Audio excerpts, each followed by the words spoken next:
Сделай меня хорошим мужем для Зиры. Так же, как ты сделал Мухаммада. Мир ему и благословение Аллаха. Хорошим мужем для Хадиджи. Сәлем достар. Бүгінгі кино таймда 2024 жылы жарық көрген 172 дней деп аталатын қызықты мелодрама. Достар, шолудан алған әсерлеріңіз бен комментарийді бөлісіңіздер. Ал біз шолуымызды бастаймыз. Кино басында жамағат намазға жиналып жатады.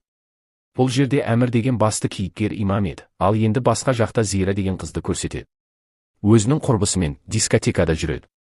Алайда Зираның көңіл күйі жоқ, өзін ыңғайсыз сезінеді. Әкесі қайтыс болған екен. Әкесін еске алып, кейін ішіп алып, өзіне қол жұмсап, қиянат жасайды. Бірден оны емханаға алып кетеді. Келесі күні Зираның әпкесі емханаға келеді. Не жағдай болғанын бәрін біледі. Ол сіңілісіне ұрсады. Соншама неге әлсізсіңдер қазіргі жастар? Сәл сынақ келсе, өздеріне қол жұмсайсыңдар. Сендерде ғана қиындық болады ма деген. Зира болса, әпкесінен кешірім сұрайды. Будь сильный. Проходи их. Такая избалованная. Келесі күні әпкесі күйеуі екеуі Зираны алып кетеді. Жолда әпкесі анасының келгенін айтады. Содан Зира білегін жасырып үйге келеді. Сонда анасы атып шығып, сені уайымдадым, әлгі адамдар сені алып кетті дегенде жаны шығып кете жаздады дейді. Сөйтсе әпкесі анасына уайымдамасын деп басқаша хабар жеткізген. Анасы да намаз оқып, орамал тағады. Артынан Зира бөлмесіне барып, суреттерді қарап отырады. Ол әкесін есіне алады. Әкесі әрдайым жақсылыққа үйретіпті. Поступки дочери послужат билетом на небеса для ее родителей. Ас бөлмеде анасы, әпкесі, жездесі ас ішіп отырады. Бір кездесе Зира орамал тағып шығады. Оған анасы қатты қуанып, қызын құшақтайды. Не деген әдемісің дейді. Анасы күйеу баласын алып тамақ әзірлейді. Сонда әпкесі, сенің мынауың өтірік емес пе? Байқа, ойнайтын нәрсе емес дейді. Зира болса, мен шын ниетіммен тақтым, мені енді сүйреші, жақсылыққа дейді. Әпкесі деген жарайды. Алдыменен сен жаман ортадан кету керексің дейді. Одан кейін уағызға қатысып, Құран оқу керексің деді. Сөйтіп, Зира әпкесімен мешітке барады. Ол жерде Зира өзінің құрбысын кесіктіреді. Ол да тура жолға түспекші екен. Бірақ бұл мешіттегі имам сәл қаталдау болады. Ол бүкіл уағызын агрессивті түрде айтады. А волосы — это часть аврата. Так что спрячьте волосы. Вы не хотите пахнуть раем? Зира ұнатпайды. Тіпті әпкесі де мынау имам қаталдау екен дейді. Сөйтіп әпкесі әлеуметтік желіні ақтарып отырып, Амирді тауып алады. Міне осы кісіге барайық дейді. Сөйтіп келесі күні бәрі Амирдің уағызына барады. Оның айтқан уағызы сондай керемет болады. Зира да тыңдап қарап қалады. Бәрі біткен соң бұл имамда Зираға көзі түседі. Содан мешітте Амирдің бір шәкірті бар еді. Сол Зираны жақсы таниды екен. Ол Зираны шақырып алып, Амир имаммен таныстырады. Амир болса Зираға қарап, мен сені білемін. Мен саған Инстаграмға тіркелгенмін, ал сен тіркелмедің дейді. Осылай енді Амир мен Зира Инстаграм арқылы бір-бірімен сөйлесіп араласа бастайды. Зира әрдайым Амирдің уағыздарын тыңдауға барады. Тіпті үйінде анасы көмектесіп тамақ пісіре бастайды. Анасы болса таң қалады. Кейін анасы бәрі үйінен шығып кетеді. Бір кезде есіктің қоңырауы басылады. Есікті ашса, Ники деген дискотекадағы құрбысы екен. Сен менің қоңырауыма жауап бермейсің, өзіңше тура жолға түстің бе деп мазақ етеді. Зира шыдай алмай есікті жауып тастайды. Лицемерка. Строит из себя паиньку. Келесі күні орамал таққан құрбысымен Зира мешіттен келе жатады. Алдынан Әмір имам шәкіртіме шығады. Сол кезде имам Зирадан анасының телефон нөмірін сұрайды. Хабарласу керек еді дейді. Зира ештеңе түсінбейді. Анасының нөмірін береді. Түнге қарай анасы, әпкесі, жездесі бәрі жиналып Зираны шақырады. Зира болса не болды деп түсінбей тұрады. Сонда анасы Амирдің қоңырау шалғанын айтады. Ол имам өте жақсы бала. Тәрбиелі, мінезі жақсы. Сенің қолыңды сұрады дейді. Әпкесі болса, сен әлі де жас сияқтысың, бір жағынан сенің өзіңнің имамың болуы керек. Мен соған қуанамын дейді. Бәрі қолдау білдіреді. Алайда шешімді өзің қабылдау керексің дейді. Сөйтіп Зира да келіседі. Біраз күндерден кейін бұл үйге Амирдің ағасы, анасы мен Амирді ерте алып келеді. Біздің әкеміз қайтыс болған соң мен үлкен ретінде келіп тұрмын дейді. Амирдің анасы болса Зираның қолынан ұстайды. Бір кезде ол білегінің кесілгенін көреді. Бірақ Зираны сөкпей, оны қолдайды. Қызым боласың ба дейді. Кейін Амир Зирамен жекеше сөйлеседі. Ол болса өзінің ниетінің шын екенін айтады. Зира болса, сен мен туралы ештеңе білмейсің ғой дейді. Бірақ Амир оған мән бермейді екен. Кейін олардың некелері қиылады, тойлары жасалады.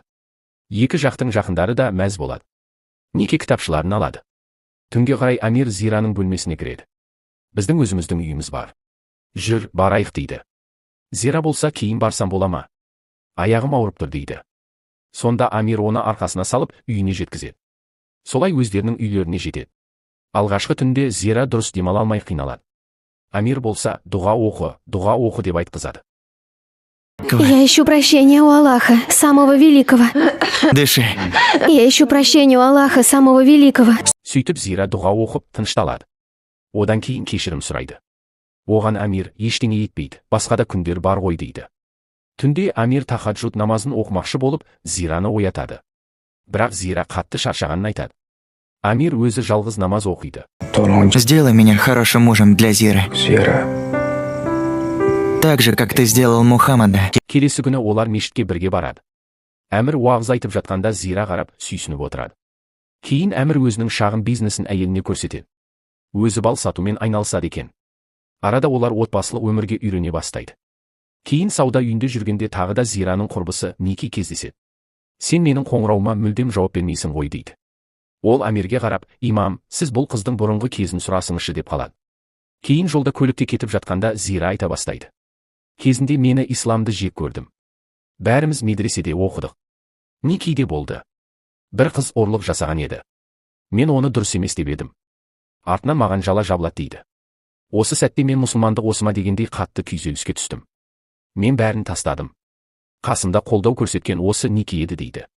Бұрынғы сәтін еске алып, Зира тағы да уайымдап, дұрыс демала алмай қалады. Амир болса дұғаны оқытқызады. Кейін олар үйлеріне келеді.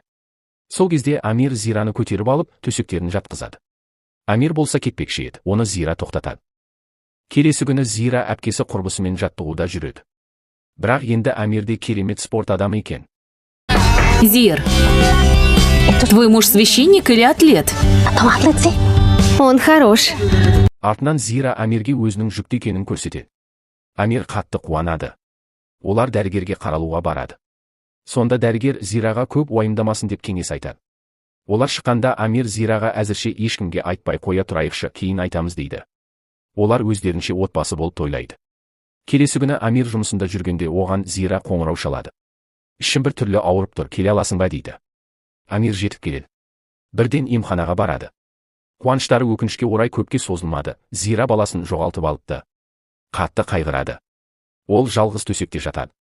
Қасына Амир келіп қолдау білдіреді. Алла жақсырақ біледі. Мүмкін бізге уақыт беріп жатқан шығар, біз есейіп жақсата ана болу шығар дейді. Уақыт өтіп жатады. Бірақ Зира екі қабат болу үшін қатты үміттенеді. Нәтиже болмаған соң қатты жылайды. Амир әрдайым қасында қолдау көрсетеді. Кейін Зира әйелдердің жиналысына қатысып, әйел ұстаздың уағызын тыңдайды. Сабырлық туралы уағыз айтады. Ол кісінің уағызы жақсы әсер етеді. Кейін түнге қарай Амир Зираны ертіп алып, Жәннат бақшасы деген мешітке әкеледі. Ол жерде мейрам болады екен. Уағыздар айтылады. Бұл орта Зираға қатты ұнайды.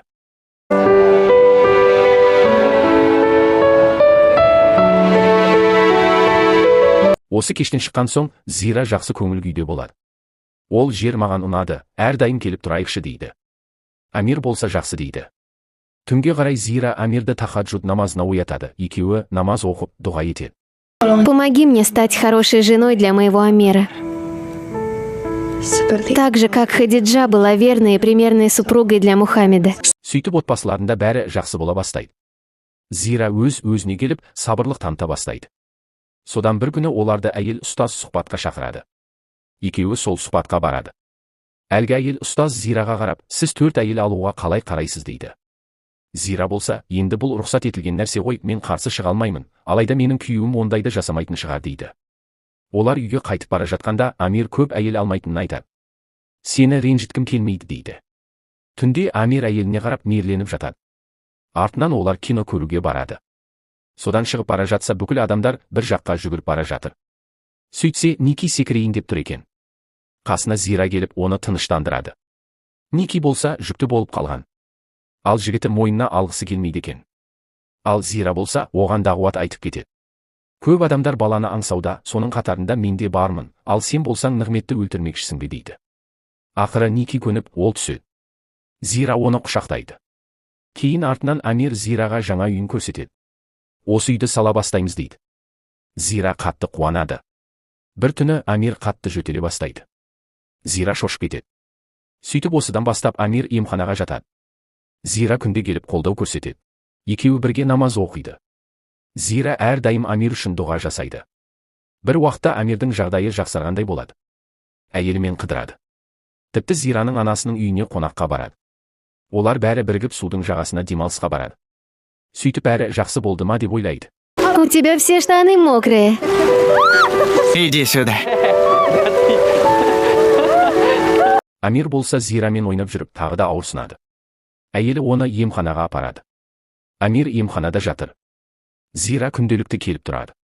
Дәрет алуға көмектеседі.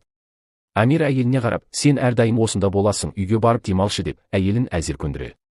Зира үйіне барады, бірақ Амирді қатты сағынады. Келесі күні Зира жаңадан салынып жатқан үйіне барады. Құрылысшылармен сөйлесіп жатқанда оған қоңырау шалынады. Зира асығып жүгіріп кетеді. Сөйтсе Амир Зираға сүйікті жемісін дайындап қойыпты. Бірақ дуриянды Амир өзі ұнатпаушы еді. Зира болса жеп көрші. Иісі жаман болғанымен дәмі тәтті деп Амирді көндіреді. Амир өзін жақсы сезініп, алдағы жоспарларын айтып жатады. Зира тыңдап қасында жатыр. Содан тағы емханаға барып, екеуі бірігіп намаз оқиды. Бір кезде Амирдің жағдайы күрт нашарлап кетеді. Тіпті жақындары келеді. Бәрі күтіп отырғанда дәрігер шығады. Бір ғана адам кіре алады дейді. Сонда Зира кіреді. Сөйтсе Амир жан тапсырайын деп жатқан күйде әзер демалып жатыр. Зира оған дұғалар оқытады. Ең соңында калима шахадатты қайталатады. Амир болса шахадат айтып көз жұмады. Нет другого Бога, кроме Аллаха. Нет другого Бога, кроме Аллаха. Зира қолынан сүйіп, сыртқа шығады да басқа бөлмеге кіріп қатты жылайды. Басқаларда жылауда. Содан кейін Амирдің денесін сыртқа шығарады. Артынан жаназасы болады. Біраз күн Зира қайғырып жылайды. Себебі жақсы күйеу болды ғой. Ники де орамал тағыпты. Өзі жалғыз қалғанда Амирмен болған бақытты сәттерді еске алады. Сөйтіп 172 күн деп параққа жазады. Осы 172 күн бойы бақыттың әлемінде жүрген еді. Осымен шолуымыз аяқталды. Келесі кинотаймда кездескенше.